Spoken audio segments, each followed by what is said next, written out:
Assalomu alaykum muhtaram prezident. Assalomu alaykum. Assalomu alaykum. Mana ko'rdingizmi, sizni ham qo'y qadamingiz bilan bugun tarixiy g'alaba bilan mana shu qadrli farzandlarim o'tiribdi hammasi.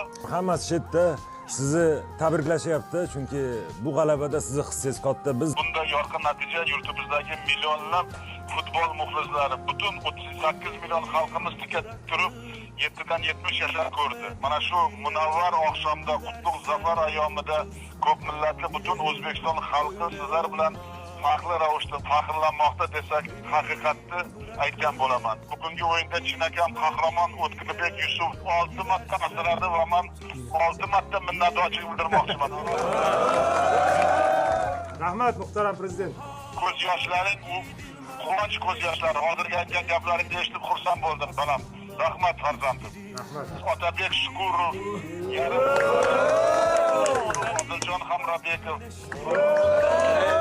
Alijonovlar maydon markazida o'yinni to'liq nazorat qilib, raqiblarimizga imkon qoldirmaganini ham meni xursand qildi.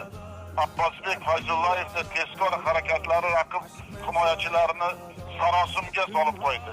Rahmat katta muhtaram. Eldor Shomurodov, Jamoliddin Masharif o'yinchilarimiz butun jamoa ortidan ergashtirib o'yin ruhini belgilab berdi. Albatta Timur Takirovich sizga ham alohida minnatdorchilik bildirmoqchiman. Rahmat. Timur, hozir bitta gapni men aytaman, farmonga qo'l qo'yaman. Butun o'zingiz bosh jamoaga O'zbekiston iftixori unvoni beraman.